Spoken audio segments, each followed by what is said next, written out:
Jiro était un garçon apparemment ordinaire vivant dans le Japon moderne, mais un jour, il réalisa qu'il pouvait parler aux animaux, et le monde ne fut plus jamais le même. Il avait l'habitude de se battre avec les autres garçons qui le harcelaient à l'école primaire, prétendant qu'il était une sorte de phénomène, mais Jiro n'était pas du genre à reculer et finissait par se battre avec eux un jour sur deux. Un jour, il rentra d'un autre combat à l'école et s'assit à côté de son chien de famille, Naché, qui lui demanda gentiment s'il s'était encore battu. Jiro répondit que les garçons à l'école l'avaient traité de phénomène, donc il n'avait pas eu d'autre choix que de se battre. Naché lui parla d'une voix calme, affirmant qu'il ne devrait pas prendre leurs paroles à cœur, car un jour il réaliserait à quel point le pouvoir qu'il possédait était véritablement incroyable. Plusieurs années passèrent, et Jiro était maintenant un jeune homme solide, mais une chose n'avait pas changé du tout, sa capacité à se battre pour absolument aucune raison. Il s'approcha de 3 voyous du lycée sous un pont, qui l'avertirent que leur Sanpé était le chef de la Ligue des démons, mais Jiro semblait complètement indifférent en se curant le nez et répondit qu'il s'en fichait et que son Sanpé n'était qu'un crétin et rien d'autre. En entendant cela, le voyou s'énerva et essaya de frapper Jiro, mais il était trop rapide pour lui et esquiva facilement le coup avant de faire tomber l'homme dans la rivière d'un coup de pied. Les 2 autres garçons eurent un peu peur, se demandant quel genre de mouvement de ninja c'était, mais Jiro n'était pas du genre à reculer facilement et se moqua également des 2 autres, les forçant à se battre. Tous 2 décidèrent de l'attaquer ensemble, mais ils ne firent pas le poids face à Jiro, qui les surpassa facilement et les envoya tous courir, battus et trempés. Soudain, Jiro entendit la voix de quelqu'un derrière lui, le remerciant pour l'aide, et il se retourna pour voir un corbeau et un chat s'approcher de lui. Le chat le remercia à nouveau, affirmant que ces voyous leur causaient beaucoup de problèmes dernièrement, mais le chat était plus inquiet pour Jiro, car les voyous pourraient décider de se venger de lui tôt ou tard. Jiro leur dit de ne pas s'en faire, car il savait comment gérer ce genre de situation. Sur ce, il leur dit au revoir et retourna vers sa maison. Il trouva son père qui l'attendait, et qui devina immédiatement que Jiro s'était encore battu. Il se mit à crier après lui, affirmant qu'il ne lui avait pas appris l'art du ninja pour qu'il agisse comme un voyou sans valeur et frappe les gens. Jiro s'énerva et répliqua, affirmant que plus personne ne se souciait des ninjas et que ce n'était qu'une perte de temps.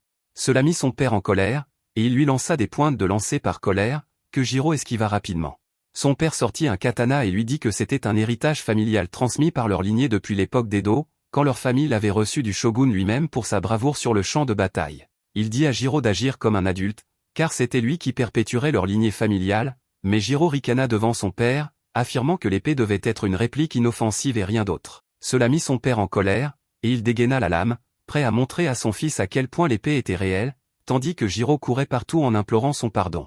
Après que tout fut dit et fait, le père força Jiro à tout nettoyer et lui dit qu'il allait à la réunion de l'association municipale et ne rentrerait pas avant tard dans la nuit, alors il devait verrouiller les portes avant de dormir. Jiro murmura qu'il n'était pas un enfant quand soudain le corbeau de tout à l'heure réapparut et cria à Jiro qu'ils avaient une urgence. Il affirma qu'un chat dans les bois semblait être dans un état terrible et guida rapidement Jiro à travers la forêt, où il trouva le chat allongé sur le sol dans une flaque de sang. Jiro réalisa que le chat était encore vivant d'une manière ou d'une autre et se demanda ce qui avait pu causer cela. Il appela le chat, essayant de s'assurer qu'il était toujours vivant, et soudain, quelque chose se produisit à l'intérieur de l'âme du chat, il semblait qu'un être démoniaque venait de se réveiller. Jiro ramena le chat à la maison et le soigna suffisamment pour qu'il retrouve lentement ses forces et ouvre enfin les yeux. Jiro entra dans la pièce avec de la nourriture pour chat et remarqua que le chat semblait avoir passé le stade le plus dangereux et devrait maintenant aller bien. Il demanda au chat quel était son nom, affirmant que même les animaux errants avaient leur propre nom, et le chat répondit sarcastiquement que même s'il lui disait son nom, les humains étaient trop stupides pour comprendre une autre langue. Sans qu'il le sache, Jiro était capable de comprendre le langage animal, et cela effraya le chat, qui se cacha sous le lit, refusant de sortir. Jiro essaya d'amadouer le chat pour le faire sortir, affirmant qu'il savait que le chat était peut-être un peu surpris, mais qu'il ne devait pas s'inquiéter, car Jiro était complètement inoffensif. Le chat chercha une quelconque énergie spectrale mais n'en trouva pas, ce qui signifiait que Jiro était juste un humain normal, mais il ne comprenait pas comment diable il pouvait comprendre le langage animal. Jiro décida finalement d'essayer une autre méthode et sortit son arme secrète, qui était des friandises pour chat. Il ne fallut pas longtemps pour que le chat sorte et commence à engloutir le repas, tandis que Jiro s'asseyait à côté de lui, satisfait de lui-même. Après avoir fini le repas, le chat regarda Jiro, affirmant qu'il n'était pas un chat, mais un immortel nommé Rago. Les gens l'appelaient aussi un mononoke. Jiro était confus, de quoi diable parlait le chat? Mais Rago expliqua que les mononoke étaient des êtres magiques qui pouvaient prendre la forme d'un humain ou d'un animal à volonté, et la plupart des humains n'en avaient aucune idée. Certains vivaient parmi les humains, tandis que d'autres préféraient vivre en solitaire dans les montagnes ou les bois. Jiro demanda comment il avait été blessé, et Rago répondit qu'il avait été attaqué par un autre mono. Jiro demanda comment cela était arrivé, et Rago répondit qu'il n'en avait pas une bonne idée. Il savait seulement qu'il avait été profondément endormi pendant longtemps, et qu'il avait été réveillé de son sommeil pour se retrouver complètement encerclé. Il voulait son aide, mais Rago refusa, alors ils s'allièrent contre lui et le battirent à 2 doigts de la mort. Jiro demanda pourquoi il ne les avait pas aidés puisqu'ils étaient aussi des mononoques, mais Rago répondit qu'il détestait les créatures comme ça, des parasites qui cachent leur faiblesse en se cachant derrière quelqu'un de plus fort. Cela fit écho en Jiro, tandis que Rago affirma qu'il ne le croyait probablement même pas, donc cela n'avait pas d'importance. Jiro accepta que pour l'instant tout cela n'avait aucun sens pour lui, mais cela ne signifiait pas qu'il ne croyait pas Rago. Il affirma qu'il pouvait parler aux animaux, ce qui était déjà assez étrange, donc il n'avait pas besoin de croire en quelque chose d'aussi bizarre qu'un mononoke. Plus tard dans la soirée, Jiro donna un bon bain à Rago pour s'assurer qu'il était propre et remarqua que les blessures de Rago étaient déjà complètement guéries. Il affirma que maintenant il croyait que Rago n'était définitivement pas un chat ordinaire, parce qu'avant il pensait que le chat disait des bêtises, comme beaucoup de gens le font quand ils sont en train de mourir. Il affirma que Rago lui rappelait son vieux chien Naché, même s'ils étaient complètement opposés en termes de personnalité, car Naché était un très bon chien. Il raconta qu'à l'époque, il se faisait souvent harceler et rentrait à la maison avec des éraflures et des coupures. Naché lui demandait de l'aider à prendre un bain, et en faisant cela, Jiro oubliait tout ce qui s'était passé pendant la journée et se détendait à nouveau. Plus tard dans la nuit, Jiro alla se coucher, et vers minuit, Rago se leva sur la fenêtre et dit au revoir à Jiro, affirmant qu'il lui devait la vie, mais qu'en ce moment, il devait partir. Rago sauta de la fenêtre et réalisa que même si ses blessures étaient guéries, il n'avait pas encore la même force qu'avant. Mais avant qu'il ne puisse s'éloigner, Jiro apparut derrière lui en bâillant et demanda où Rago allait. Cela fit une peur bleue à Rago, qui demanda comment diable il avait pu descendre si vite. Jiro ne prit pas la peine de répondre, cependant, et demanda où Rago pensait aller dans cet état. Rago affirma que cela ne le regardait pas, et Jiro répondit que c'était lui qui l'avait sauvé. Rago répondit qu'il n'avait jamais demandé à être sauvé, que Jiro avait tout fait de son propre chef, et qu'en plus, il n'aurait pas regretté de mourir là-bas dans la forêt. Jiro demanda pourquoi il disait cela, et Rago répondit à nouveau que cela ne regardait pas Jiro. Jiro s'énerva et affirma qu'il ne laisserait pas Rago partir tant qu'il n'aurait pas de réponse, mais cela mit Rago en colère, qui se retourna en dégageant une énergie démoniaque et dit à Jiro de la fermer et d'aller se rendormir avant qu'il ne transforme sa trachée en griffoir personnel.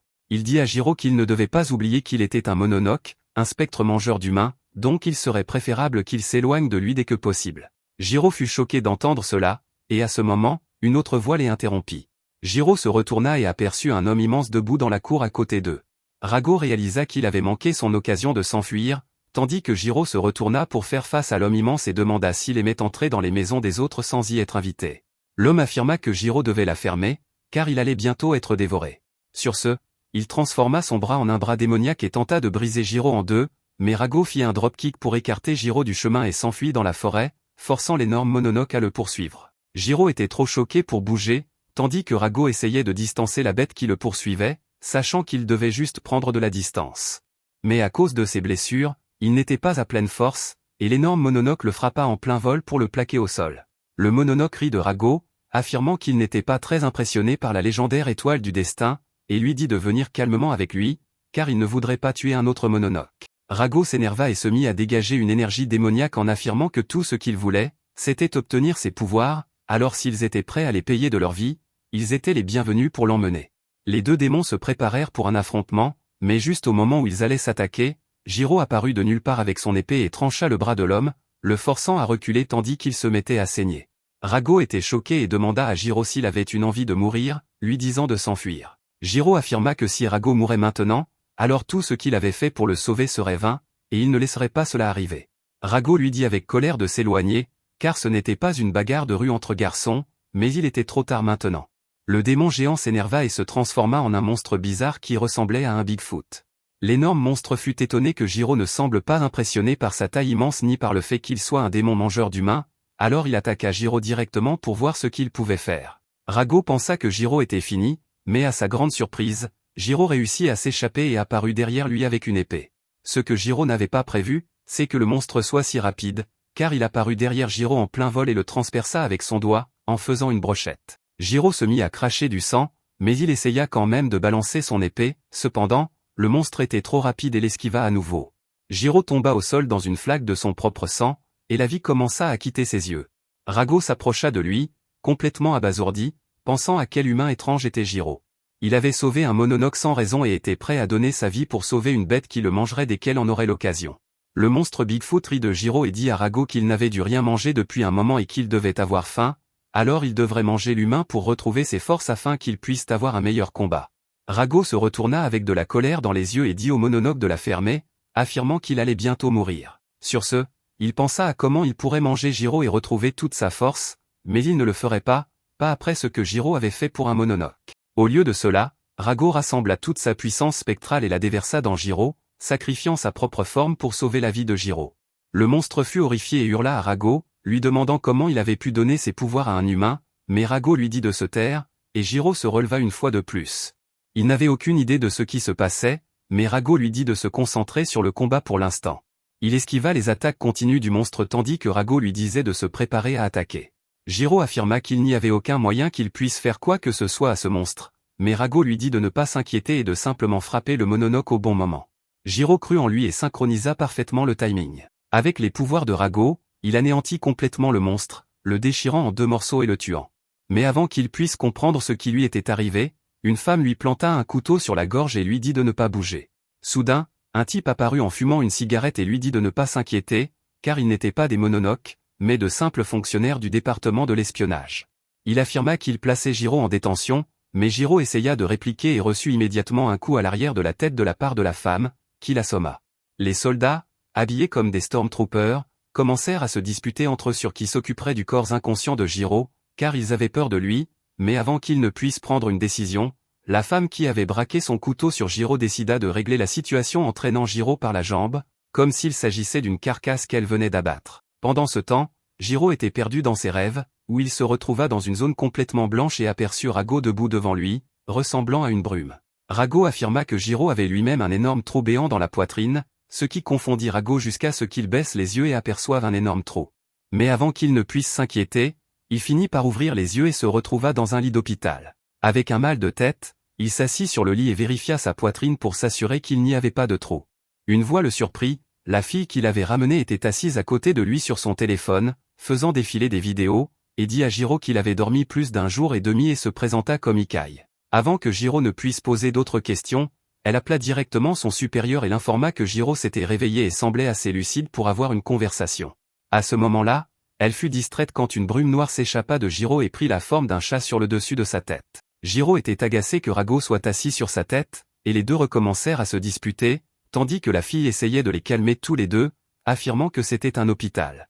Un peu plus tard, le supérieur entra dans la chambre d'hôpital et réussit enfin à les calmer tous les deux avant de dire à Jiro qu'il était un garçon coriace, car aucun homme normal n'aurait survécu à ce qu'il avait subi.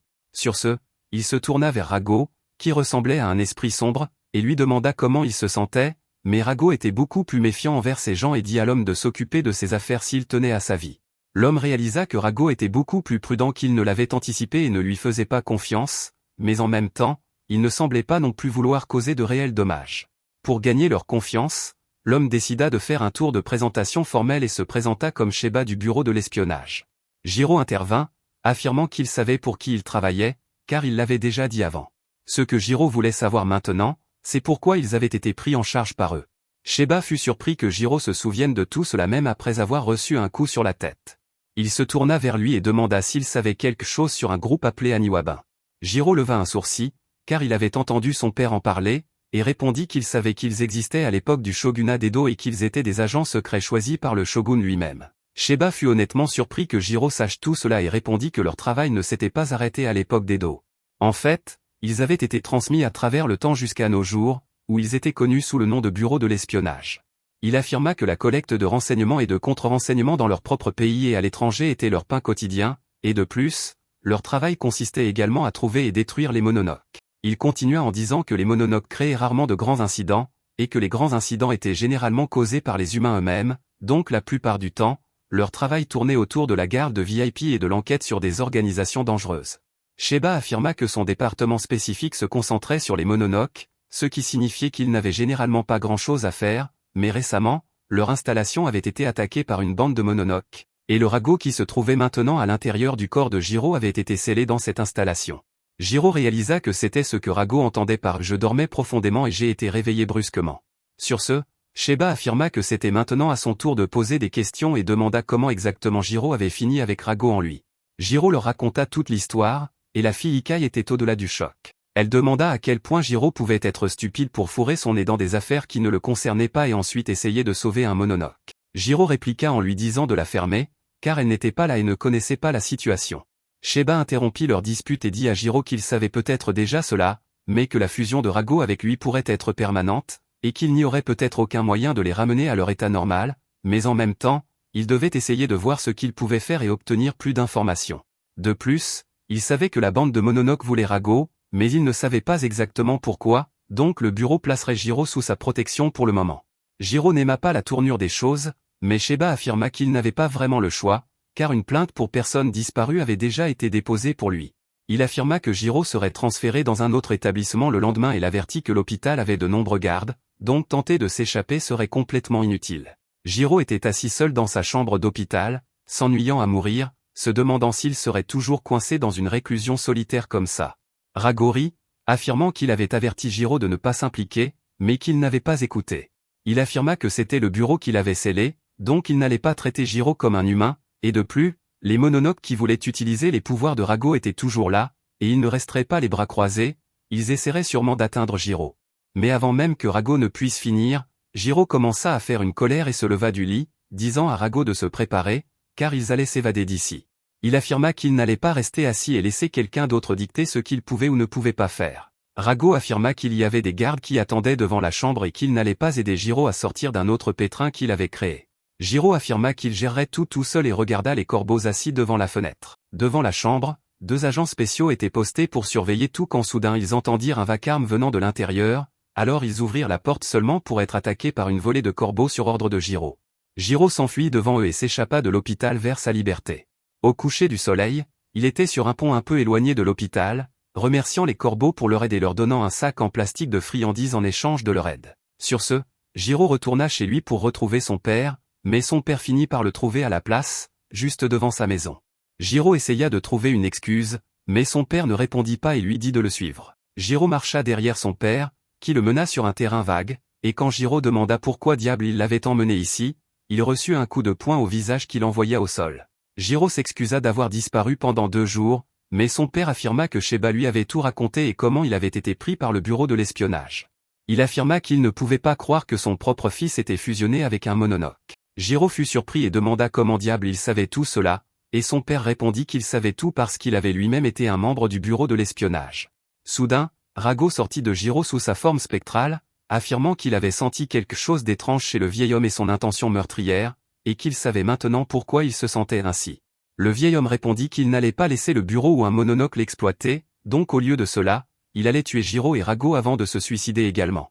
Sur ce, il commença à se mettre en position de combat, tandis que Jiro ne savait pas quoi faire. Son père explosa en mouvement et tenta de porter un coup de pied en hache, mais Jiro l'esquiva.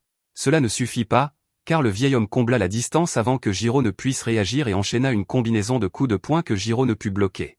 Il tomba à nouveau au sol, saignant de la bouche et respirant difficilement, tandis que le vieil homme affirma qu'il avait appris à Jiro assez pour l'autodéfense et qu'il devait encore le former pour devenir un guerrier accompli, mais ce rêve resterait un rêve. Sur ce, il explosa en mouvement et sauta pour achever Jiro, mais Rago intervint et utilisa sa griffe spectrale pour bloquer l'attaque et repousser le vieil homme. Il dit à Jiro que le vieil homme avait vraiment l'intention de le tuer, donc il devait commencer à prendre ça au sérieux. Jiro s'énerva, cependant, et dit à Rago de ne pas sortir avant qu'il ne le lui dise. Il pensa au temps où il était jeune et grimpait à un arbre pour sauver un chaton mais ne savait pas comment redescendre. Son père était toujours là pour le rattraper au cas où les choses tourneraient mal. Il se faisait gronder, mais son père était toujours là. Le vieil homme le regarda d'un air menaçant, affirmant que pendant des années, il avait combattu ses semblables et les Mononoke dans le royaume des ombres, un royaume qui était l'enfer lui-même, et il avait fait tout son possible pour éloigner Jiro de cela, mais maintenant il avait renversé son plan en se mêlant de choses qu'il n'aurait pas dû. Jiro sourit, affirmant qu'il n'avait aucun regret, et promit de se sortir de cette situation par lui-même. Le vieil homme s'énerva et se précipita sur lui pour porter un coup de poing, mais au lieu de l'esquiver, Jiro utilisa sa tête pour heurter le poing et essayer de ralentir l'élan. Cependant, le vieil homme était trop fort, et Jiro fut projeté en arrière. Heureusement, il retrouva son équilibre en plein air et se releva une fois de plus, le sang coulant sur son front. Le vieil homme réalisa que Jiro ne reculerait pas même s'il mourait et décida qu'il ne pouvait rien y faire. Il admit sa défaite, affirmant que c'était lui qui manquait de détermination, avant de quitter le terrain. À la tombée de la nuit, Jiro était de retour dans son bain chaud, profitant d'un moment de détente, quand Rago lui dit de ne pas courir si vite vers la mort, car alors sauver la vie de Jiro serait complètement vain. Jiro sourit et appela Rago son partenaire, affirmant que maintenant ils étaient ensemble dans cette aventure. Pendant ce temps, le vieil homme reçut un appel de Sheba, qui le remercia et affirma qu'il s'était inquiété quand Jiro s'était échappé de l'hôpital, mais s'il était chez lui, alors tout devrait bien se passer. Il affirma qu'ils allaient envoyer une voiture le lendemain pour chercher Jiro, car il allait désormais faire partie d'eux, quelqu'un dont ils avaient désespérément besoin. Le lendemain matin, Jiro se réveilla tôt pour préparer ses affaires, tandis que Rago lui demandait s'il pensait que c'était une bonne idée. Jiro, en revanche, ne semblait pas être du genre à trop réfléchir, mais Rago l'avertit qu'il n'avait aucune idée de qui étaient ces gens, et que maintenant qu'il avait aussi les pouvoirs de Rago, il était unique en son genre, et il n'avait aucune idée de ce que ces gens pourraient ou ne pourraient pas lui faire. Jiro ricana, demandant si Rago développait un faible pour lui, mais Rago lui dit immédiatement de la fermer. Au moment où il eut fini de préparer ses affaires et descendit pour retrouver son père, Ikai arriva, l'air contrarié, affirmant qu'elle était là en tant que garde et chaperon pour s'assurer qu'il ne ferait rien d'idiot comme s'enfuir. Elle lui montra que le camion de la société attendait dehors et qu'il monterait à l'arrière avec elle. Jiro fut agacé par la façon dont elle le regardait comme s'il était un insecte et se retourna pour dire au revoir à son vieux père avant de partir avec Ikai. Son père lui dit de ne pas mourir, et Jiro lui dit que ce n'était pas si facile de le tuer avant de quitter sa maison pour commencer son nouveau voyage. Dès qu'ils furent dans le camion et qu'il commença à bouger, Ikai passa une paire de menottes à Jiro, le surprenant alors qu'il demandait pourquoi diable il était traité comme un prisonnier. Ikai se demanda tout haut pourquoi diable elle avait eu le job d'escorter cet idiot et affirma qu'il se sentait comme un prisonnier parce qu'il était essentiellement un prisonnier. Jiro était confus et demanda de quoi diable elle parlait.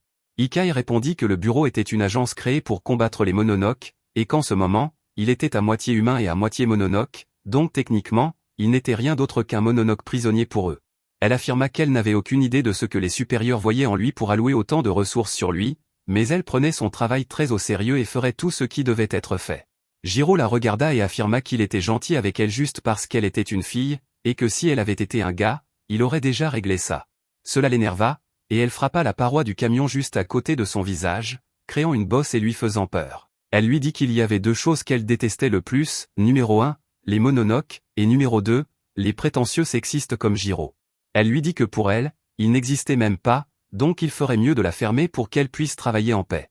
À ce moment, Rago apparut à côté de Jiro, disant à la fille de la fermer, car il essayait de faire une sieste, mais visiblement, les deux n'allaient pas le laisser dormir. Il regarda la fille, affirmant que le bureau devait vraiment manquer de personnel s'ils envoyaient juste une fille pour les garder. Ikai le regarda avec dégoût et lui dit qu'elle ne parlait pas à de sales mononoques, mais Rago continua, affirmant qu'elle avait d'autres problèmes à régler en ce moment. Pendant ce temps, les deux conducteurs qui conduisaient le camion commencèrent à entrer dans une zone qui semblait couverte d'un épais brouillard. L'un d'eux se demanda pourquoi il y avait tant de brume ici, mais le conducteur affirma qu'il se dirigeait vers une montagne et que la brume devait venir de là. Soudain, le conducteur aperçut quelqu'un debout dans le brouillard au milieu de la route. Il se tourna pour dire à l'autre gars à côté de lui, mais au moment où il tourna la tête, il vit qu'un homme avec des lunettes bizarres avait arraché la tête du corps de son ami. À l'arrière du camion, ils entendirent soudain un cri et une secousse violente qui les projeta complètement tandis que les lumières se mirent à clignoter. Ikai réalisa que quelque chose avait horriblement mal tourné. Elle se leva et dit à Jiro de rester dans le camion pendant qu'elle allait enquêter, et Jiro essaya de protester, mais elle ferma la porte et sortit. Elle regarda autour d'elle et réalisa qu'ils étaient entrés dans une zone de brume spectrale. Elle commençait à se demander comment elle avait pu faire une si grosse erreur quand soudain elle entendit une voix derrière elle et aperçut l'homme aux lunettes bizarres assis sur le dessus d'une créature géante ressemblant à un homme, dévorant les deux conducteurs. Il affirma qu'il était assez excité pour cette mission, espérant avoir un bon affrontement contre le bureau, mais tout ce qu'il avait eu, c'était deux conducteurs inutiles et un garde, mais une femme. Ikai s'énerva, marmonnant que tous les hommes étaient misogynes et des prétentieux sexistes, avant de taper sur sa montre et de se transformer en uniforme de combat, qui ne semblait pas très différent de son look normal, pour être honnête. Le garçon aux lunettes s'excita enfin et dit aux gros idiots d'arrêter de mâcher comme un imbécile car ils avaient un combat à mener. Soudain, le brouillard les enveloppa à nouveau, et ils se transformèrent en leur forme mononoque. Ikai sortit immédiatement son arme et se mit à tirer comme si elle était dans un lycée américain, mais le géant ne semblait pas affecter le moins du monde, car il bloqua simplement tout avec ses bras. Pendant ce temps, l'autre type profita de la distraction pour l'attaquer par derrière. Elle réussit à esquiver mais fut projetée vers le géant, alors elle sortit rapidement son couteau et le planta dans le poing du géant, se sauvant à peine tout en essayant de le trancher également. Elle atterrit sur ses pieds et réalisa que ce ne serait pas facile, car elle était face à deux Mononoke et que les deux semblaient avoir leur propre capacité spéciale. Elle réalisa que le géant était un idiot et n'utilisait pas vraiment son cerveau, mais il était dur comme de la pierre. Pendant ce temps, le plus mince était le cerveau de l'opération. Pendant qu'elle pensait à tout cela, le Mononoke plus mince apparut derrière elle et la frappa directement dans le camion. À l'intérieur, Jiro sentit le choc de l'impact d'Ikai contre le camion et se demanda ce qui se passait dehors. Rago affirma qu'ils étaient attaqués par un Mononoke. Il continua que pendant que Jiro bavardait avec cette fille, Rago avait senti qu'ils étaient entrés dans une zone spectrale. Jiro n'avait aucune idée de ce dont il parlait, alors il simplifia pour Jiro et lui dit que la zone spectrale était essentiellement une zone séparée de la dimension humaine et qui était le royaume des Mononoke. Jiro ne comprit toujours pas vraiment mais dit à Rago de l'aider à sortir de ses menottes pour qu'il puisse sortir aider la fille. Rago lui dit qu'il ne pouvait pas faire ça, car ces menottes étaient des outils spécialisés utilisés pour bloquer l'énergie spectrale, donc il ne pouvait rien faire pour le moment. Jiro s'énerva et affirma qu'il ferait enlever les menottes par Ikai, mais Rago affirma qu'il devrait juste laisser le bureau et le Mononoke se battre pendant qu'ils se sauvaient, car pour tous les deux, Jiro n'était rien d'autre qu'un morceau de viande à utiliser et à expérimenter, alors pourquoi s'impliquerait-il ? Jiro affirma qu'il y avait une personne qui se battait dehors pour leur sécurité et qu'il ne pouvait pas se considérer comme un homme s'il restait assis à ne rien faire. À ce moment, la conversation fut interrompue par le géant qui frappa l'arrière du camion, le fendant en deux, ce qui projeta Jiro en l'air. Le Mononoke mince sauta sur le camion et regarda Jiro, affirmant que pour une raison quelconque, on lui avait dit de le ramener vivant, mais qu'il s'en moquait pas mal. Il donna tout de même 10 secondes à Jiro pour décider s'il se rendait pacifiquement ou devenait leur nourriture. Jiro se tourna immédiatement vers Ikai et lui dit de le détacher, mais Ikai refusa. Jiro s'énerva, la traitant de folle, mais le Mononoke mince affirma que les 10 secondes étaient écoulées et qu'il allait maintenant être dévoré, qu'il le veuille ou non. Jiro dit à nouveau à Ikai de lui enlever ses menottes, et la situation tendue lui rappela son enfance aux funérailles de sa propre mère, morte en défendant des gens contre des Mononoke pour le bureau. Elle se souvint comment elle avait promis à son père qu'elle commencerait l'entraînement à partir de ce jour-là et rendrait fière sa mère et lui. Jiro la sortit de ses pensées en lui disant qu'il savait qu'elle voulait accomplir son devoir parfaitement, et qu'en ce moment, cela signifiait le libérer de ses menottes, alors que le géant s'apprêtait à attaquer à nouveau. Ikai prit une profonde inspiration et le libéra des menottes, libérant tous ses pouvoirs. Jiro sauta immédiatement en l'air et, avec les pouvoirs de Rago, porta un coup de poing si puissant que le gros disparut complètement de la terre. Le type mince fut choqué de voir ses pouvoirs, et Ikai en profita, apparaissant derrière lui et le taillant en pièces avec sa lame. Jiro se releva et dit à Ikai qu'elle s'était battue pour eux et qu'il s'était battu pour l'aider, donc ils étaient quittes. Ikai le regarda avec un peu plus de respect et affirma que maintenant que le camion avait disparu, ils n'avaient pas vraiment le choix de faire le reste du chemin à pied. Il leur fallut une journée entière avant d'atteindre le quartier général. Le lendemain matin, Jiro se réveilla près du quai et se brossa les dents en réfléchissant à tout ce qui lui était arrivé en une seule semaine. Il avait découvert l'existence des Mononoke, avait été attaqué 2 fois par eux, et maintenant il était là. Ses pensées furent interrompues par Sheba, qui demanda à Jiro comment il se plaisait ici. Jiro affirma qu'il n'avait pas eu un seul moment pour lui, car il était toujours surveillé, mais Sheba affirma que c'était pour la sécurité de lui-même et de l'organisation.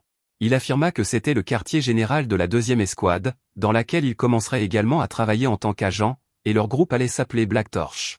Jiro n'était pas très intéressé par tout cela, et Sheba se demanda comment le faire travailler en équipe avec eux.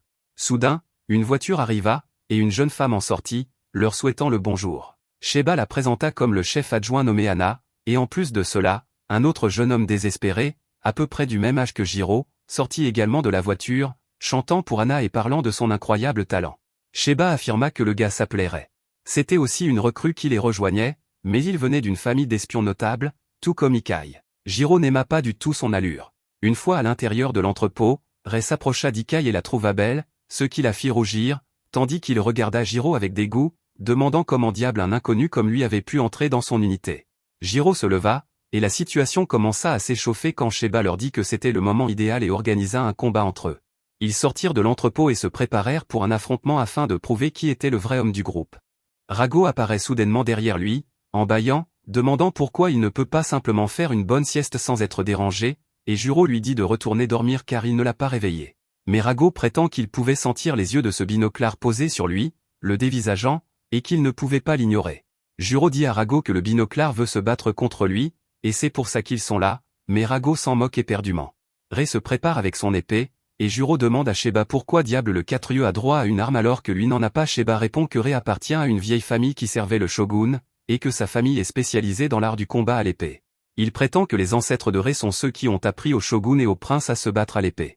Sheba affirme que le binoclard aime se battre à l'épée, mais ce n'est pas grave, car Juro peut aussi prendre une arme de son choix. Rei dit avec excitation à Juro de ne pas se retenir et d'utiliser la toute nouvelle arme qu'il a acquise, en désignant Rago.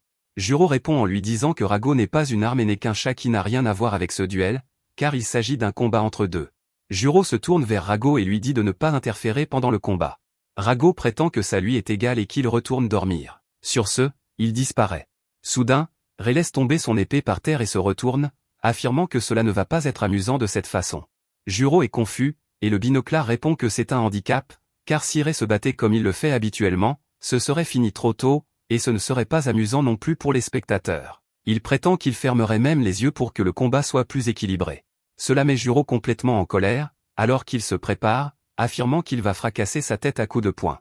Pendant que les spectateurs regardent, Juro court vers Rei et saute en l'air, prêt à lui donner un coup de poing à l'arrière de la tête. Alors que Rei fait face à la mer, les yeux fermés, Ikai se demande s'il fait cela pour que Rei ne puisse pas entendre ses pas, mais Sheba pense que Juro est trop impulsif pour avoir réfléchi aussi bien, et que Rei a plutôt un sixième sens, une conscience à 360 degrés, ce qui fait de lui un mur de lame. Comme prévu, Rei se retourne, attrape son épée à la vitesse de l'éclair, et frappe Juro en plein visage, le projetant au sol. Ikai se sent mal pour Juro, tandis que Rei commence à blablater sur le fait qu'il devrait arrêter le combat ici, car s'il continue, Juro pourrait bien mourir, puisqu'il ne pourra pas encaisser de tels coups. Sheba, cependant, lui dit de la fermer et de regarder derrière lui. Rei se retourne seulement pour voir que Juro est de nouveau debout, époussetant la poussière sur lui, affirmant que ce n'était qu'une égratignure et rien de plus.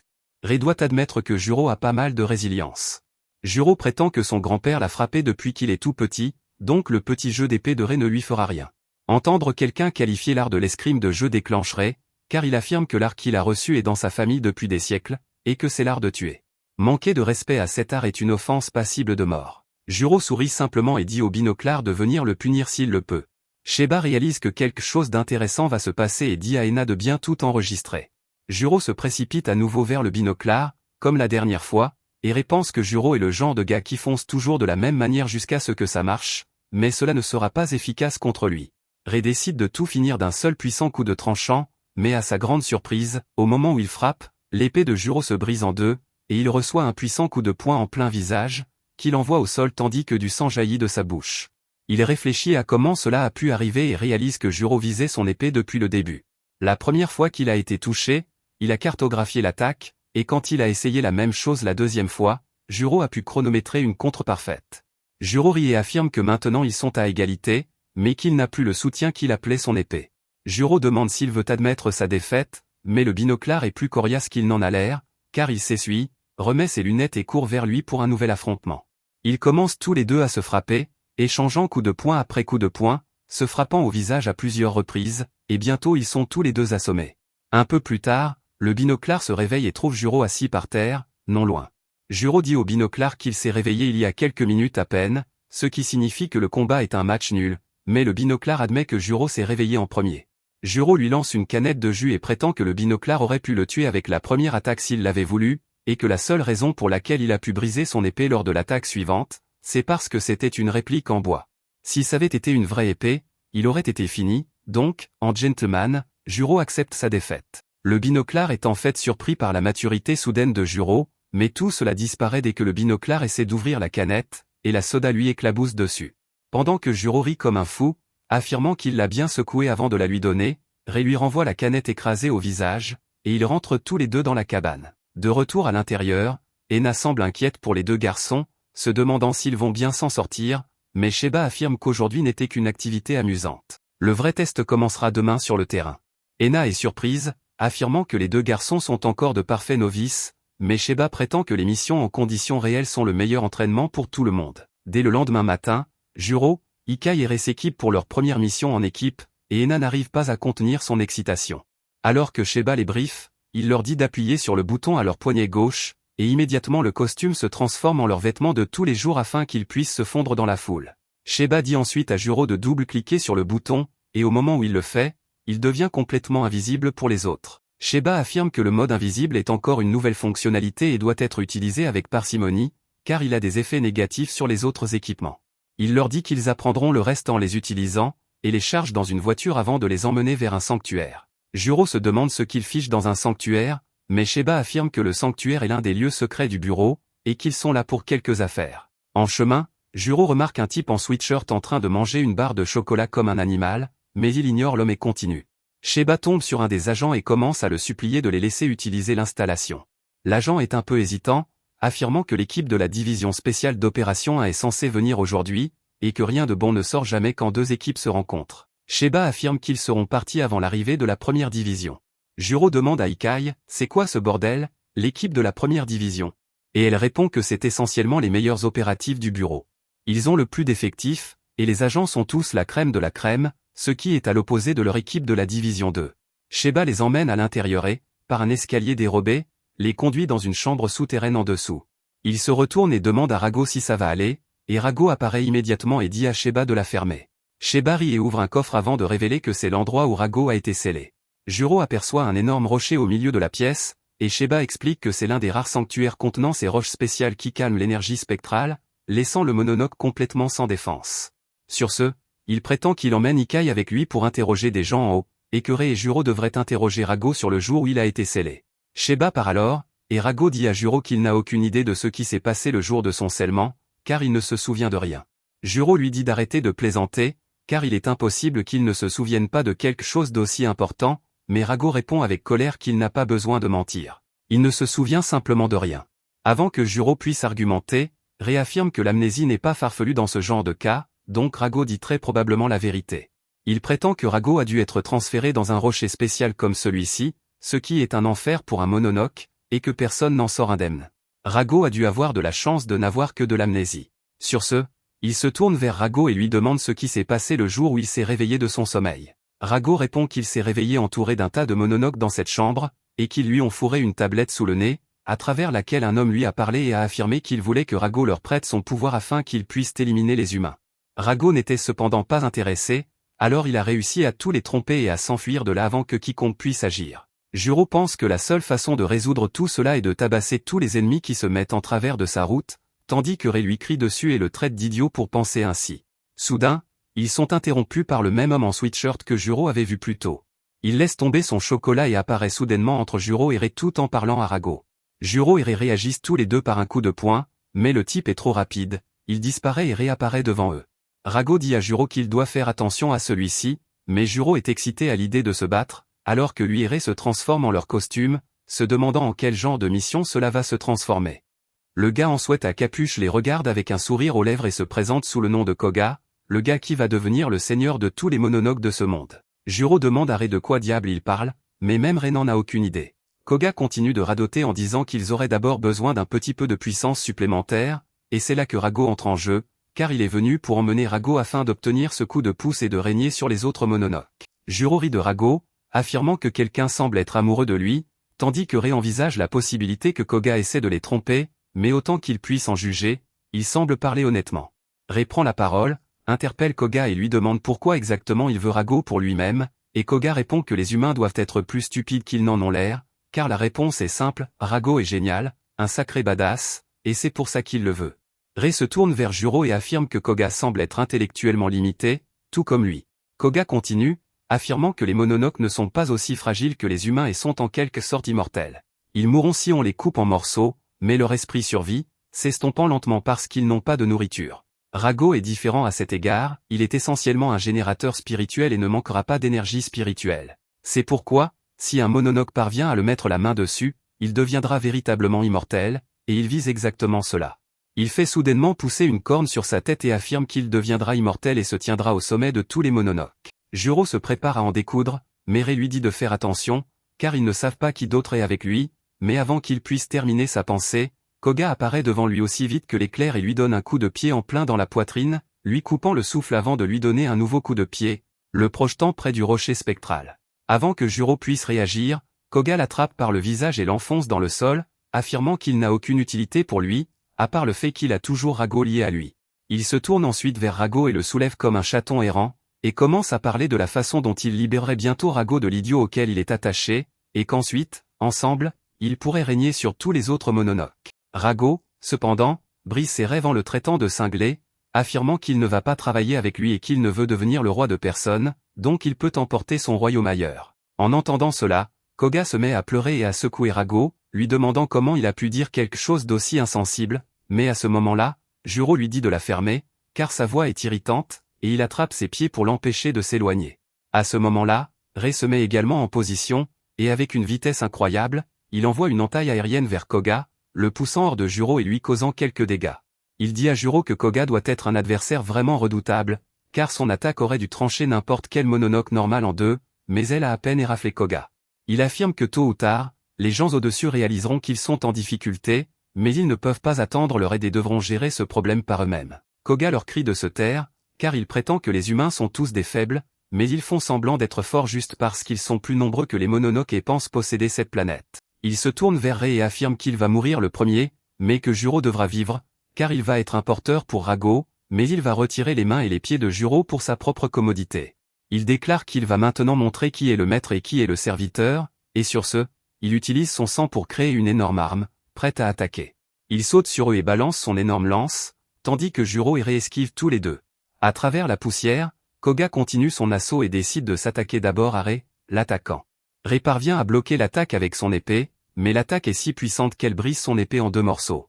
Sur ce, Rei n'a plus rien pour se défendre, et Koga enfonce sa lance géante et bizarre dans son estomac, le projetant au sol.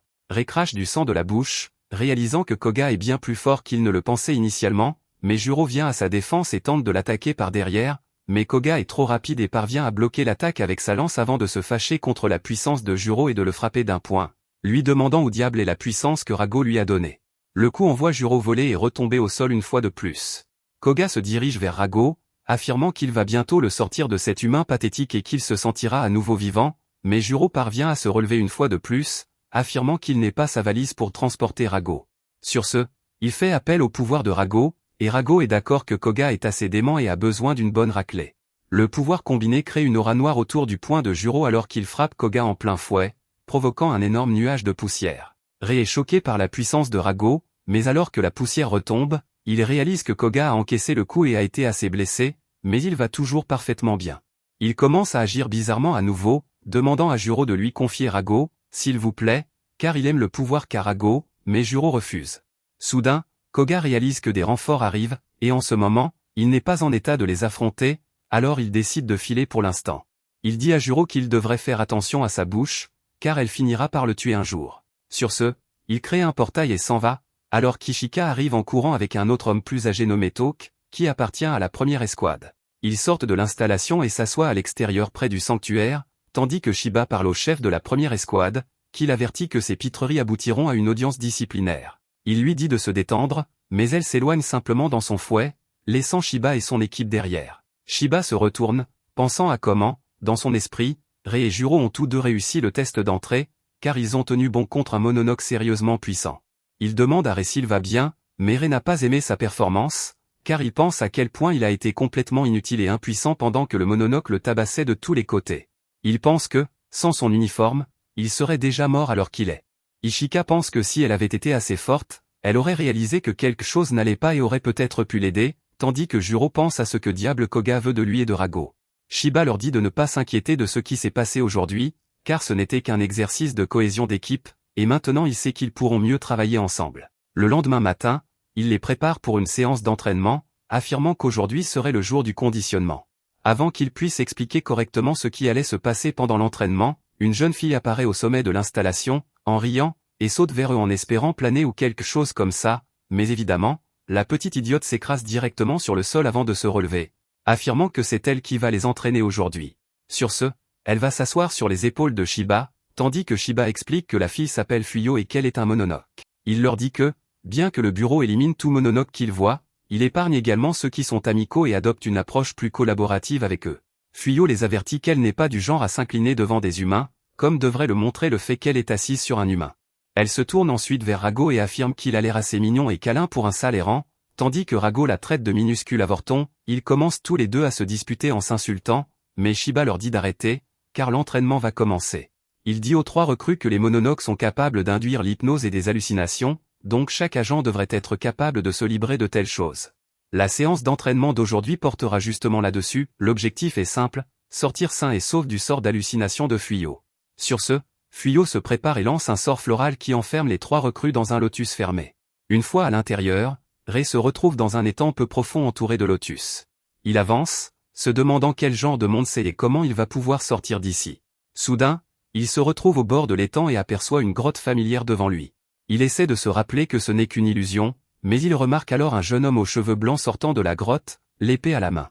Il reconnaît son frère et essaie à nouveau de se rappeler que tout ceci n'est qu'une illusion, mais son frère l'interpelle avant de sauter à l'attaque, tandis que Rei parvient tout juste à lever son épée à temps pour se défendre contre son propre frère. Pendant ce temps, Ikai est dans son propre rêve, elle aperçoit sa jeune version en train de jardiner joyeusement avec sa mère, qui demande à Ikai si elle veut devenir jardinière quand elle sera grande, et la petite Ikai répond qu'elle veut être une espionne comme ses parents. Juste à ce moment, sa mère reçoit un appel pour le travail une fois de plus, et comme tous les autres jours, elle a laissé Ikai jouer pendant qu'elle partait en mission, sans savoir que ce serait la dernière. Sa mère n'est jamais revenue de la mission, et des funérailles ont eu lieu dont elle se souvient à peine parce que tout était flou. Depuis ce jour, le rire semblait lui être devenu étranger, et elle a investi tout ce qu'elle avait pour devenir agente. Elle a commencé à courir tous les jours pour devenir plus rapide qu'avant, et peu à peu, après avoir grandi et être devenue assez compétente, elle a été convoquée dans une installation souterraine où un agent a lu une note de son père. Elle a été choquée de voir une statue à l'effigie de sa mère au milieu de la chambre souterraine, mais son père, dans les lettres, lui disait qu'il s'agissait en fait de sa mère piégée dans un sort qui l'avait transformée en pierre, mais qu'elle était toujours vivante. Depuis ce jour, son seul objectif était de trouver le Mononoke qui avait fait cela et de rendre sa mère normale à nouveau. Elle touche la statue dans l'illusion, et soudain, la statue commence à trembler et un monstre en émerge, prêt à l'attaquer. Pendant ce temps, Juro a couru en rond pendant tout ce temps, essayant de trouver une sortie, quand il se retrouve soudain face à un énorme démon ombragé. Rago semble le reconnaître, mais il sait qu'ils sont dans une hallucination, donc ce n'est pas réel. Juro, cependant, s'en moque et se prépare à le réduire en miettes. Près de la grotte, Rei se souvient de la façon dont les choses se passaient quand il était plus jeune. Il s'entraînait toujours contre son frère jumeau, Shin, qui était de quelques minutes son aîné, mais qui était bien meilleur que lui à l'escrime. Shin envoyait Rei au sol à chaque fois sans difficulté. Une fois, il se souvient qu'après avoir été ensanglanté, leur père avait félicité Shin pour avoir fait preuve d'une excellente maîtrise du sabre. Alors que Rei était encore à terre, Shin avait rayonné devant son père, mais il avait immédiatement relevé son frère et s'était mis à le soigner. Rei avait plaisanté en disant qu'il avait maintenant une cicatrice de plus à cacher, tandis que Shin s'excusait, prétendant qu'il n'avait pas l'intention d'y aller si fort, mais qu'il s'était laissé emporter par le mouvement. Rei lui avait dit de ne pas s'excuser, affirmant que pour être le chef de leur clan, Shin devait devenir plus fort, et si pour cela Rei devait être une marche sur laquelle il gravirait les échelons, il le ferait volontiers. Shin avait ri à cette remarque, disant que Rei n'était pas une simple marche, et lui avait dit que peu importe qui serait le chef de la famille, il resterait toujours des frères. Shin parla du réconfort d'avoir un frère pour veiller sur ses arrières, et qu'au cas où il échouerait à devenir le chef, la charge pourrait toujours être transmise à Rei. Rei sourit à ce moment-là, mais il savait que cela n'arriverait jamais. Même s'ils étaient jumeaux et avaient vécu ensemble toute leur vie, Shin était inexplicablement un peu meilleur que Rei dans tout. Et à ce stade, Rei avait accepté qu'il devrait toujours vivre dans l'ombre de son frère, et il n'en éprouvait plus de rancœur. Les choses continuèrent ainsi jusqu'au jour tant attendu du droit du sabre qui devait décider de la succession. Le droit du sabre est un rituel spécial dans sa famille, car il désigne le nouveau chef, et il se déroule dans une grotte sombre entourée d'arbres derrière leur maison. Dans les profondeurs de la grotte est scellée une lame spéciale protégée par sa famille depuis des générations. Le nom de la lame est Tempête d'enfer. Il y a longtemps, cette lame fut possédée par un Mononoke, et pour accomplir le droit du sabre, il faut vaincre l'esprit qui l'habite et maîtriser la lame. Rei se souvient d'avoir assisté au droit du sabre une fois, quand il était très jeune, mais la seule chose dont il se souvient de ce jour-là, c'est à quel point il avait eu peur. Leur père prépara Shin pour le rituel, lui disant que la malédiction dans l'épée se renforçait chaque année, et qu'il devrait donc résister de toutes ses forces. Shin sourit et dit qu'il serait vite de retour, puis entra dans la grotte l'esprit léger, tandis que Rei resta dehors, convaincu que Shin vaincrait l'esprit quoi qu'il arrive. Shin avait raison de dire qu'il ne mettrait pas longtemps, mais ce qui sortit de la grotte n'était plus vraiment Shin. Il massacra tous les gardes et engagea un duel avec leur père, tandis que Rei ne pouvait qu'observer, impuissant, complètement submergé par ce qu'il voyait. Shin fut vaincu, et le Mononoke remporta le combat. Leur père cria à Rei de s'enfuir, disant qu'il n'était pas de taille face à Shin, mais Shin profita de cette distraction pour trancher son propre père en deux. Alors que Rei ne pouvait que regarder, Shin le fixa, des larmes coulant sur son visage, et lui dit que leur père avait raison, et qu'il n'était pas de taille pour l'instant. C'est pourquoi il lui ordonna de s'entraîner comme si sa vie en dépendait, afin qu'un jour il puisse le tuer. Sur ces mots, Shin se retourna et s'enfonça dans la forêt tandis que Rei lui criait de revenir. De retour dans la réalité, réaffronta l'illusion de son frère tandis que Shin lui disait que ça ne servait à rien de se battre, car il ne pouvait pas le vaincre. Mais réconcentra son esprit, se rappelant que ce n'était qu'une création de son imagination et non son véritable frère. Shin l'attaqua de nouveau, mais Rei bloqua l'assaut avant de le repousser. Il se prépara alors pour un dernier affrontement, et tous deux se ruèrent l'un vers l'autre à toute vitesse. Mais l'illusion n'était pas de taille face à Rei, qui la détruisit facilement et réussit l'épreuve. Pendant ce temps, Ikkai combattait toujours ses propres démons, tandis que sa mère, sous la forme d'un mononoke, l'attaquait et qu'elle l'esquivait encore et encore. Elle se souvint du calme et de la maîtrise de sa mère, et avec la même détermination, elle sortit son couteau et frappa le monstre, le détruisant sur le champ. Elle aussi revint alors à la réalité et vit que Rei venait également de sortir. Sheba les félicita tous les deux d'être sortis de la transe en moins de 10 minutes, puis il se tourna vers le dernier lotus contenant Jiro et Rago.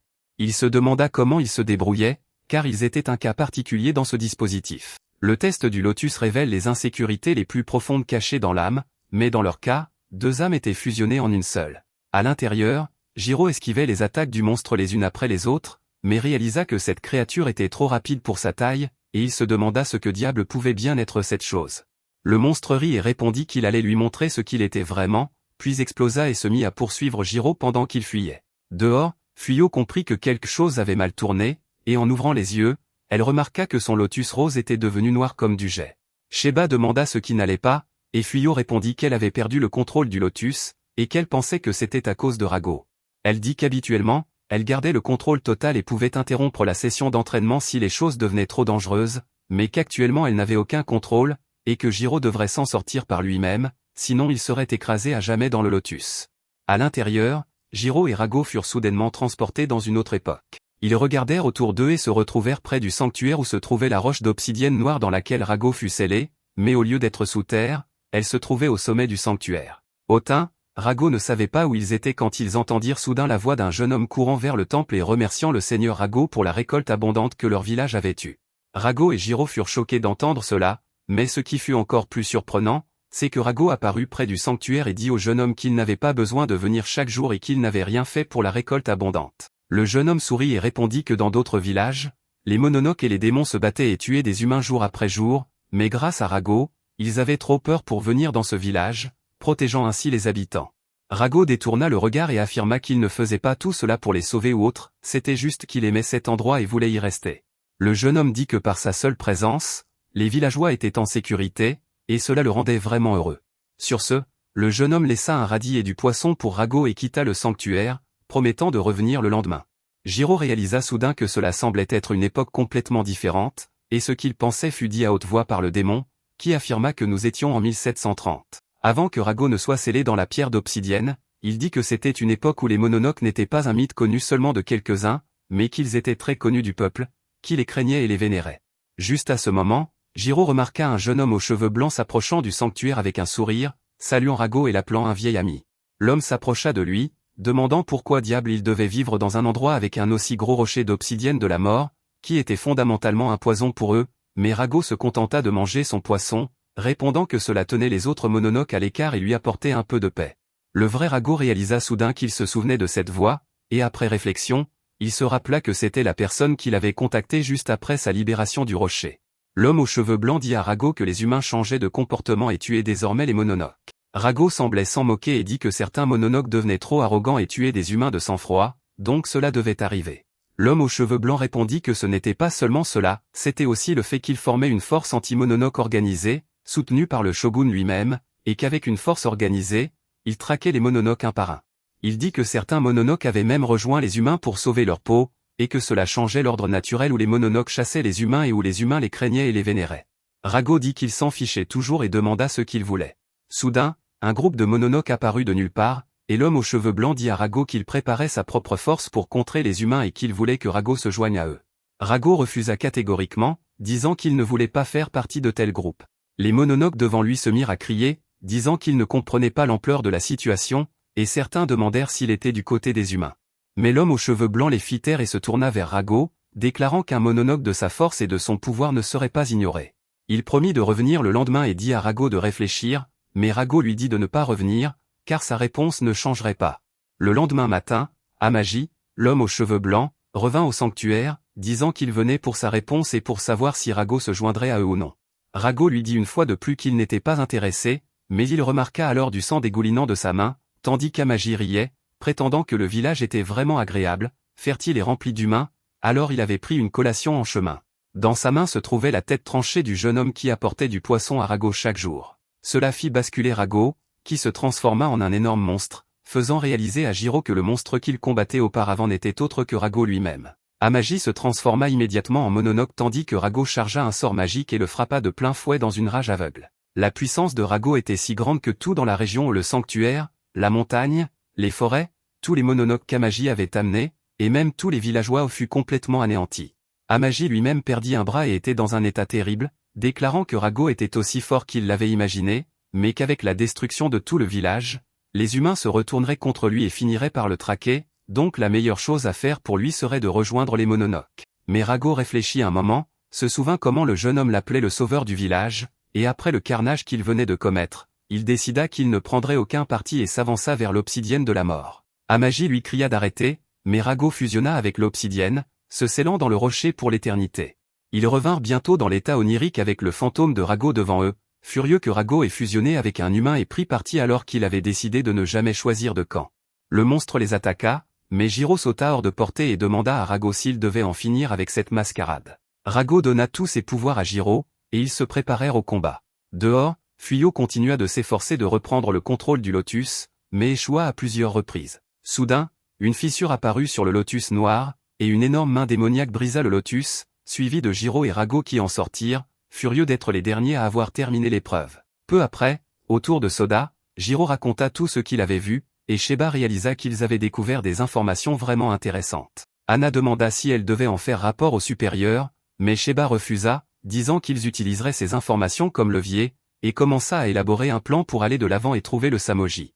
Le lendemain, Juro et Régie regardent les informations à propos d'un tas de restes humains décapités trouvés dans les parties paisibles de la ville, et d'une série de meurtres dans une ville voisine. Fuyo est également avec eux, et tous les trois grignotent un peu en pensant que cela doit définitivement être l'œuvre des Mononoke. Juro demande soudainement à Fuyo ce qu'elle fait avec eux. Il lui dit de dégager parce que son travail ici est terminé, mais Fuyo répond qu'elle est libre d'aller où elle veut. Et pour l'instant, cet endroit avec de la nourriture gratuite arrive en tête de sa liste de choses à faire. Juro s'énerve contre son attitude et lui dit qu'elle mange ses snacks, et lui fait remarquer que son nom est écrit partout sur le paquet, mais Fuyo lui dit qu'elle ne veut pas le lire. Après un moment de chamaillerie, Juro devient sérieux et demande « Pourquoi les Mononoke mangent-ils les humains ?»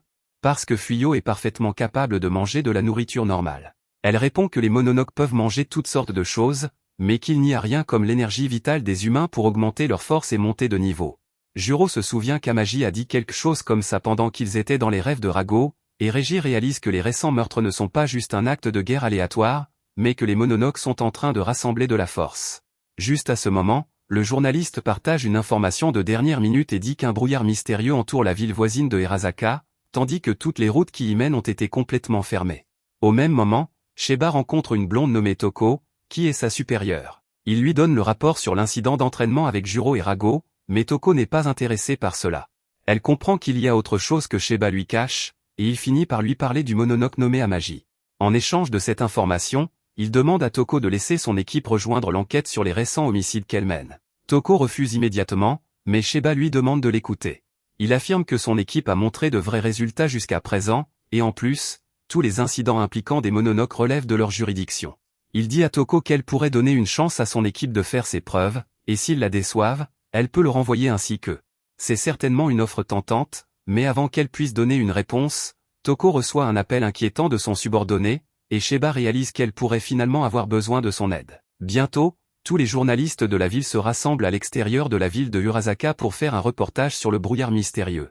Il y a aussi beaucoup de gens du département de l'espionnage sur place, faisant de leur mieux pour changer le discours et dire aux gens que le brouillard est complètement inoffensif. Juro est impressionné par l'ampleur de leurs efforts, et Sheba lui dit qu'ils sont seulement ici pour gérer les humains parce qu'une fois que les Mononoke sont impliqués, le département ne peut rien faire. Il ajoute qu'à cause de décennies de paix où aucun incident majeur impliquant les Mononoke n'a eu lieu, il n'y a pas assez de personnes formées pour les combattre. Cela rend leur équipe vraiment spéciale, et aujourd'hui est un jour de chance pour eux. Sheba commence par donner à son équipe un bref aperçu de la situation, mais il ne sait rien sauf que des Mononoke sont derrière le brouillard et que plusieurs civils sont piégés dans la ville. Ils ont 3 objectifs pour cette mission, qui inclut sauver les survivants, dissiper le brouillard et capturer l'ennemi dans la ville. Tout le monde est surpris d'apprendre qu'ils doivent capturer l'ennemi au lieu de le tuer, Mais Sheba explique qu'il pense que quelqu'un tire les ficelles en coulisses, et qu'ils doivent obtenir autant d'informations que possible sur le commanditaire. Sheba dit qu'il a pleine autorité sur cette mission, et il choisit Régie, Ikai et Juro pour infiltrer la ville. Il leur dit que les méthodes de communication normales sont bloquées par le brouillard, donc ils auront besoin de l'aide de Fuyo pour se contacter. Elle crée 3 pétales de fleurs en utilisant son pouvoir et dit à Juro et aux autres d'avaler les pétales entiers. Elle explique que les pétales leur permettront de communiquer directement avec son lotus magique par télépathie, donc ils n'auront même pas besoin de parler. Juro et les autres ne sont pas vraiment sûrs que les pétales de lotus soient sûrs à manger, et Fuyo s'énerve contre eux parce qu'ils se méfient tant d'elle. Sur ce, Sheba leur souhaite bonne chance, et ils entrent dans le brouillard. Cependant, dès qu'ils entrent en contact avec le brouillard, le mononoke de bas étage Naruko, debout sur l'horloge publique, les sent. Elle dit aux géants qui grignotent des humains que seulement 3 personnes viennent après eux, et il est vraiment déçu en entendant cela.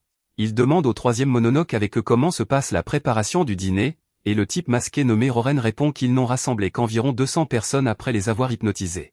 Il commence à se plaindre que blesser des humains est une tâche fastidieuse, mais le type costaud Kanawa lui dit que seuls les humains fraîchement tués ont assez de force vitale pour les nourrir. Juste à ce moment, Naruko appelle à nouveau Kanawa, lui disant qu'elle s'est trompée dans le décompte la dernière fois parce que ce ne sont pas seulement 3 humains qui sont entrés dans le brouillard, mais aussi un chat. Kanawa s'excite en entendant cela et écrase le crâne d'un pauvre type avec ses mains nues en pensant à la chance de combattre Rago. Roren lui dit de ne pas s'emballer trop parce que leur patron leur a donné des ordres clairs. Kanawa dit qu'il se souvient de tout et demande ensuite à Naruko d'où vient Rago. Cependant, il n'obtient pas de réponse parce que Kanawa s'est déjà endormi, et Kanawa est furieux contre elle. Roren lui demande de laisser un peu de répit à la pauvre fille parce qu'elle maintient seule la barrière de brouillard sur toute la ville, et c'est pourquoi ils ont désigné un garde du corps dédié pour la protéger pendant qu'elle se repose. Kanawa s'en moque, et il dit à Roren de continuer à rassembler des humains frais pendant qu'il va capturer Rago. Au même moment, Juro et ses amis arrivent en ville et désactivent la fonction d'invisibilité de leur combinaison furtive. Ils constatent que tout le monde autour d'eux est inconscient, et ils ne se réveillent même pas quand Juro essaie de les secouer. Régie dit qu'ils doivent être sous une sorte de sort, donc ils doivent d'abord trouver et vaincre le lanceur de sorts. Ikai dit qu'il sera difficile de trouver le lanceur de sorts dans cette grande ville quand soudain Rago se réveille de sa sieste et demande pourquoi l'air ici est si puant. Ikai s'excite en le voyant et lui demande de devenir leur radar à Mononoke pour terminer leur mission rapidement. Rago ne voit aucun problème à cela, et il comprend qu'il y a 4 Mononoke ici, mais il ne peut pas localiser leur position exacte. Il peut dire que l'un d'eux contrôle le brouillard, un autre contrôle les humains, et les 2 autres doivent être les combattants. Régie suggère qu'ils se séparent pour chercher les Mononoke, mais juste à ce moment, Juro aperçoit des corbeaux en train de se régaler de déchets en paix, parce que tous les humains sont endormis. Il décide de les enrôler pour leur mission, et Ikai et Régie ont l'impression de regarder un tableau de la Renaissance représentant un homme parlant à des corbeaux. Juro obtient les informations qu'il veut en quelques minutes après avoir soudoyé les corbeaux avec quelques snacks frais.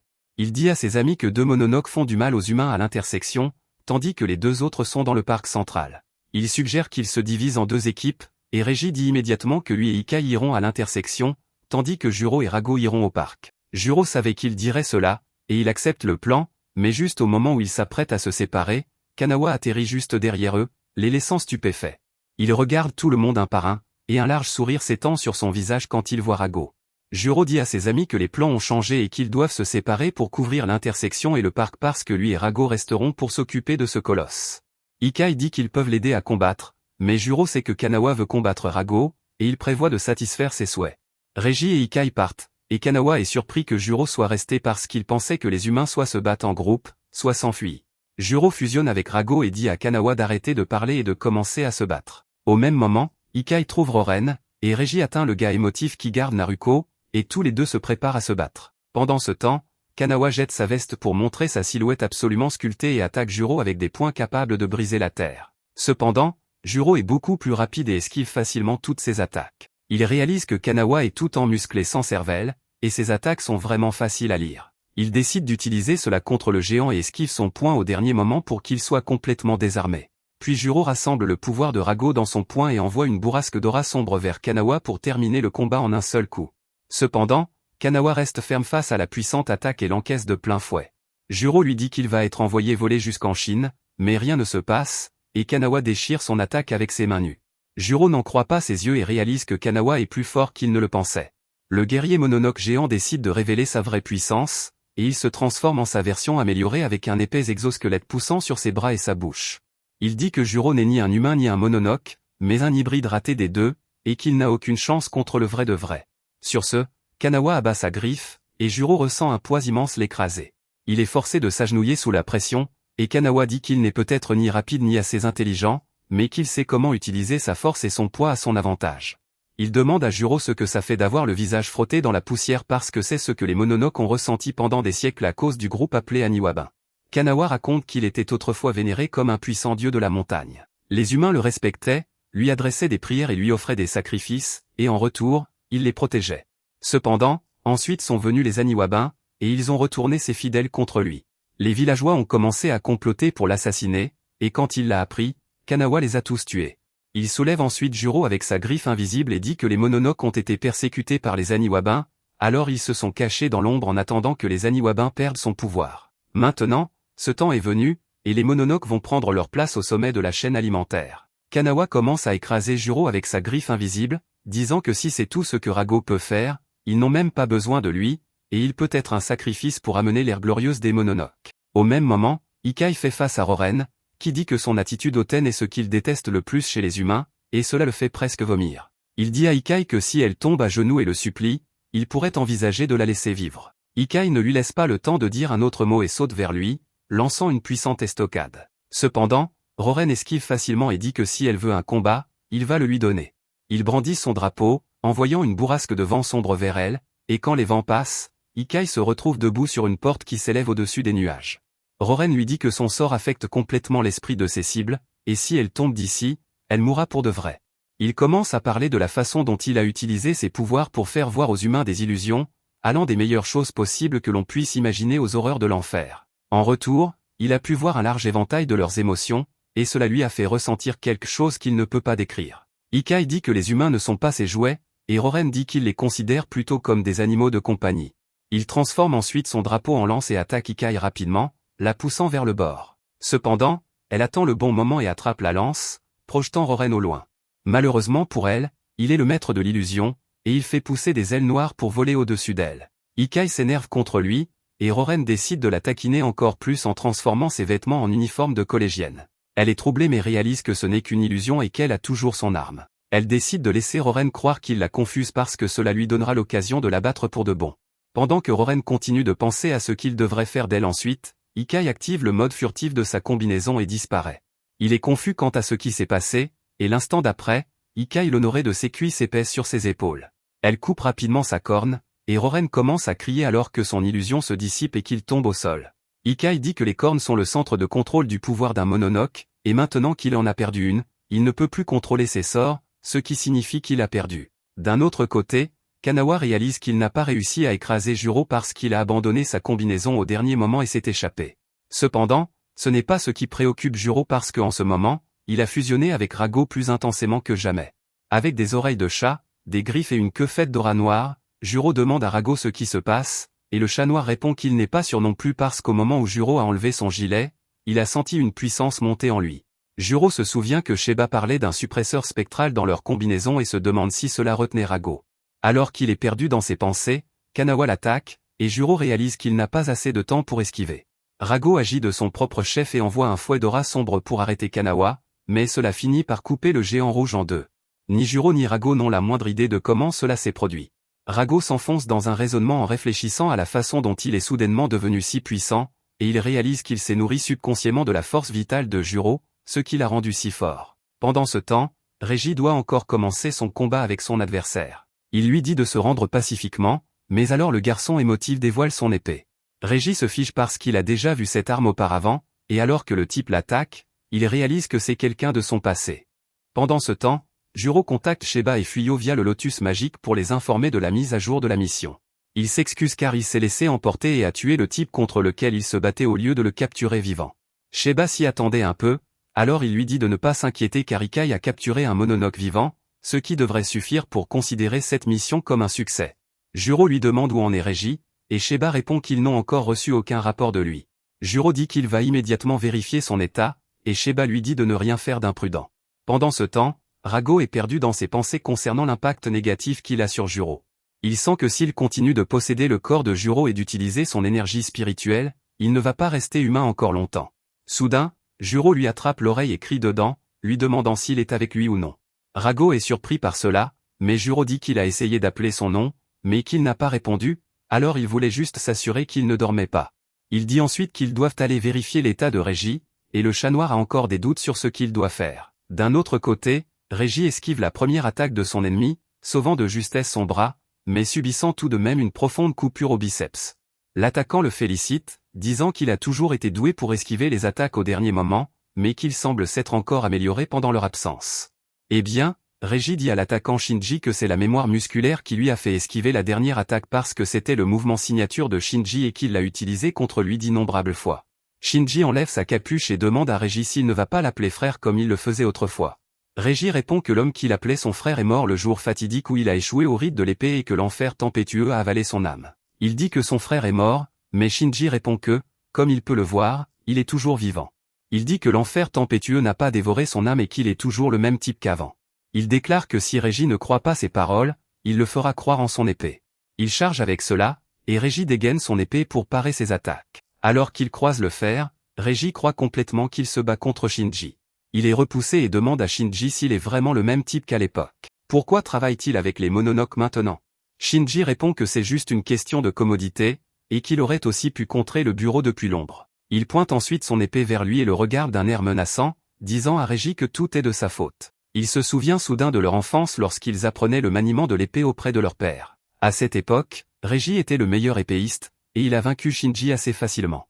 Il s'est ensuite tourné vers son père pour obtenir des éloges. Pendant que Shinji recevait une gifle, leur père lui a dit qu'il était un faible qui ne pouvait même pas battre son jeune frère jumeau, et que s'il restait comme ça, il ne deviendrait jamais l'héritier de leur famille. Il sort soudainement de ce souvenir humiliant et attaque Régis, disant que se faire frapper par leur père et être insulté n'était pas la pire partie. Ce qui lui a fait le plus de mal, c'est que Régis a délibérément perdu contre lui après ce jour-là. Régis dit qu'il n'a jamais rien fait de tel, et Shinji lui dit qu'il l'a fait inconsciemment, sinon, leur père l'aurait remarqué. Il en est sûr parce qu'il pouvait sentir la différence dans les frappes de Régis et à cause de son sourire même après avoir perdu les combats. Shinji dit qu'il pensait que son frère essayait de l'aider à sauver la face, et qu'il voulait répondre à ses attentes en s'améliorant, alors il s'est consacré à l'entraînement aussi dur qu'il le pouvait, mais quoi qu'il fasse, Régis était toujours juste un pas derrière lui. Comme si c'était fait exprès, Shinji croit qu'il n'a jamais vraiment été en avance sur lui, et que Régis l'a laissé prendre de l'avance exprès pour le prendre de haut. Shinji le repousse soudainement, disant qu'il ne comprendra jamais ce sentiment de désespoir et d'humiliation qu'on lui frottait au visage chaque jour. Il utilise ensuite une puissante frappe aérienne qui envoie Régis en arrière, puis déclare qu'il voulait devenir plus fort, et qu'il était prêt à tout pour cela. Régis se met en colère en entendant cela et lui demande si c'est pour ça que Shinji a tué leur père. Il bondit alors vers Shinji et déchaîne une attaque dévastatrice, mais Shinji l'esquive. Il attrape ensuite l'épée de Régis, lui disant que c'est ce qu'il veut voir. Il veut ressentir sa rage plutôt que sa pitié, et il veut voir son petit frère essayer de le tuer.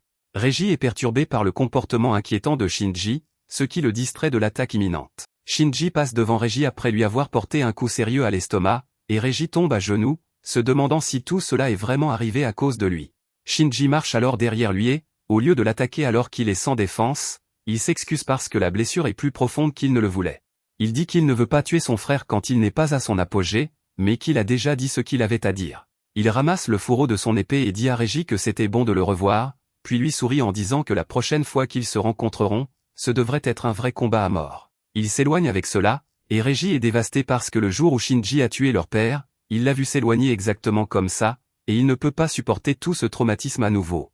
Au même moment, Juro cherche toujours Régis, mais il ne peut pas se déplacer trop vite car il a subi beaucoup de dégâts dans son combat contre le Hulk du dollar. Cependant, Rago sait que la raison de la fatigue de Juro n'est pas seulement les dégâts qu'il a subis, mais aussi la nouvelle transformation qu'il a débloquée. Il décide d'avoir une conversation sérieuse avec lui immédiatement, mais Juro lui dit d'attendre parce que quelqu'un vient vers eux. Une seconde plus tard, une voiture noire s'arrête devant eux, et un type aux cheveux noirs et blancs en sort. Il dit à Rago que ça fait longtemps qu'ils ne se sont pas vus, et Rago et Juro sont tous deux sans voix en le voyant car ce n'est autre que son arch-némésis, Amagi. Il est surpris de voir que Rago a parlé de lui à Juro, ce qui signifie qu'il lui a raconté l'histoire de son passé. Amagi dit qu'il n'aurait jamais pensé que Rago s'attacherait si facilement à un humain, et ajoute qu'il est ironique que le seul humain à qui il a ouvert son cœur soit le même humain qu'il devra dévorer. Juro est confus par cette déclaration, alors Amagi demande s'ils n'ont pas encore parlé de cela. Il sort un paquet de cigarettes de son manteau et dit à Juro que si deux âmes vivent dans un même corps, elles partagent une coexistence très fragile qui sera bientôt supplantée par l'âme dominante. Il lui dit que chaque fois qu'il utilise les pouvoirs spirituels de Rago, Il nourrit ce dernier de sa force vitale parce que c'est ainsi que fonctionnent les humains et les mononoques. Rago est nerveux quant à la réaction de Juro maintenant, mais il lui dit qu'ils doivent refaire la dernière transformation pour battre Amaji. Rago lui demande s'il a écouté quoi que ce soit de ce qu'il vient de dire, car utiliser ses pouvoirs raccourcit sa durée de vie. Juro demande pourquoi cela importe, car s'il peut tuer leur ennemi principal en sacrifiant un peu de sa vie, il est prêt à le faire n'importe quel jour de la semaine. Amaji est impressionné par lui et dit qu'il respecterait son courage s'il n'était pas aussi idiot. Juro se met en colère d'être insulté, et la prochaine chose qu'il sait, c'est le poing d'Amaji qui frappe son ventre et le met KO. Amaji dit qu'il ne peut même pas le regarder bouger pour l'instant, alors se battre est trop ambitieux. Il dit ensuite à Rago que puisque Juro est son hôte, il ne le tuera pas tout de suite. Cela rend Rago furieux, et il jure que si Amaji fait du mal au garçon, il le lui fera payer. Amaji trouve cette menace risible car il sait que Rago est assez impuissant pour le moment. Il dit à Rago que s'il veut sauver le garçon, il doit lui jurer une loyauté absolue et faire exactement ce qu'il dit à partir de maintenant. À ce moment-là, Koga arrive en tenant Naruko, et ils se rassemblent autour de Rago pour lui dire que tout est prêt pour le retirer de son hôte. Rago est choqué en entendant cela, et Amaji lui dit que retirer un mononoke d'un hôte humain est étonnamment facile. Il va appliquer un champ de force autour de lui, puis un portail apparaîtra qui lui permettra de quitter le corps de Juro. Rago dit que cela semble risqué, et Amaji confirme, disant que plus il résistera, plus le risque pour Juro sera grand, et dans son état actuel, il va probablement mourir. Cela pousse Rago sur la défensive, et il demande à Amaji de promettre qu'il laissera Juro et les autres en vie s'il accepte de partir avec lui. Au même moment, les médecins emmènent Reiji en lieu sûr car le brouillard barrière autour de la ville a disparu. Sheba dit à Ikai d'aller avec lui, puis appelle Toko en demandant des renforts. Elle ne veut pas vraiment s'impliquer davantage avec lui, mais elle accepte de mener personnellement une équipe d'élite appelée les Manteaux Noirs dans la ville. Sheba est surpris que Toko ait réussi à préparer l'équipe d'élite si rapidement après avoir dit qu'elle ne voulait pas aider. Elle lui dit qu'en échange de cela, il va la laisser gérer la situation comme elle l'entend. Elle lui ordonne de trouver d'abord l'emplacement exact de Juro, puis de lui rendre compte car ils doivent le secourir rapidement. De retour dans la ville, Naruko crée un champ de force autour du corps de Juro qui commence à aspirer Rago. Ils pensent qu'ils ont tellement essayé et sont allés si loin, mais qu'à la fin, ils vont perdre face à Amaji. Ils pensent que Juro ne lui pardonnera jamais cela, et à ce moment-là, Juro se réveille et attrape sa queue, lui demandant ce qui se passe ici. Il dit à Rago que le combat n'est pas fini, et qu'ils doivent tous les deux travailler en équipe s'ils veulent gagner. Rago commence à hésiter en entendant cela, mais Amaji l'attrape de l'autre côté du portail et lui dit de simplement sortir, sinon il mourra avec son réceptacle. Koga lui dit de se détendre car ils ont besoin de Rago vivant, quand soudain une voiture fonce vers eux. Un type blond saute du toit en criant « Papa !» grand coup de pied de chien, et frappe Amaji de toute sa force. Avant que Koga ne puisse réagir, une fille aux cheveux roses apparaît devant lui et l'envoie voler avec une onde de choc. Les deux se regroupent, et la fille donne un coup de pied au type blond pour ses cris de guerre stupides. Juro se demande qui sont ces clowns, quand Toko arrive également sur place. À ce moment-là, Koga se relève, furieux qu'une bande d'humains pense l'avoir vaincu si facilement. Il se précipite vers eux, et il se prépare à riposter, mais Koga les esquive et attrape Naruko parce que leur travail ici est déjà terminé. Amaji a retiré Rago du corps de Juro, et il a un portail noir prêt à le téléporter chez lui. Le type blond et la fille aux cheveux roses se précipitent pour l'arrêter, mais Amaji dit simplement « Ciao » et disparaît. Avant qu'il ne parte, Juro jette un dernier regard à Rago, qui dit quelque chose, mais il s'évanouit immédiatement après l'avoir entendu. Quelques jours plus tard, Reiji se réveille dans un hôpital avec Ikai et Anna qui veillent sur lui. Il est content de voir deux beautés s'occuper de lui, et une fois que les choses se calment, il commence à se sentir pathétique d'avoir perdu contre son frère aîné. Il demande ce qui est arrivé à Juro et Rago, et Ikai a du mal à lui annoncer la mauvaise nouvelle. Pendant ce temps, dans la forteresse des Mononoke, Amaji va voir Rago, qui est retenu à l'intérieur d'une barrière spéciale pour qu'il ne puisse pas s'échapper. Amaji lui demande s'il ne se sent pas bien parce qu'il n'a pas touché à son dîner, qui est une pauvre femme aveuglée. Rago répond qu'il ne compte pas manger, et Amaji dit que puisqu'ils n'ont pas besoin de la fille, ils peuvent s'en débarrasser. Avant que Rago ne puisse l'arrêter, Amaji fait claquer ses doigts et efface la tête de la fille de la réalité. Il dit que les humains sont si faibles et pathétiques, mais qu'ils prétendent quand même être l'espèce dominante de ce monde. Il déclare que bientôt ils corrigeront la voie de ce monde, et que les Mononoke régneront sur les humains. Rago lui dit d'aller mener sa guerre contre les humains car il n'y est pas du tout intéressé. Amaji dit qu'il a déjà mené une guerre contre les humains dans le passé. Juste après que Rago se soit scellé, la bataille s'est terminée par sa défaite humiliante, et il a réalisé que les humains peuvent être faibles seuls, mais que leur force réside dans leur nombre. Il a compris qu'ils avaient besoin d'un pouvoir écrasant pour les vaincre, et ce pouvoir, c'est Rago. Rago rit en entendant cela et dit à Amaji que s'il veut désespérément son aide, il se joindra à lui dans la guerre. Amaji trouve cela étrange, et il remarque immédiatement quelque chose qui le force à attaquer Rago. Il l'attrape à la gorge et demande « Où est sa queue ?» Rago ricane, disant qu'Amagi l'a tiré si violemment que sa queue est restée avec Juro, ainsi que toute sa puissance spirituelle, et qu'en ce moment, il n'est qu'un mignon petit chat parlant. Il se met à miauler pour Amagi, lui demandant si cela va l'aider dans la guerre contre les humains. Amagi est furieux, et il jette Rago par terre puis l'attaque pour l'avoir trompé. Rago accepte sa mort et dit que le reste dépend maintenant de Juro. Mais c'est là que cette vidéo se termine. N'oubliez pas d'aimer et de vous abonner à la chaîne. Merci d'avoir regardé, et je vous verrai la prochaine fois.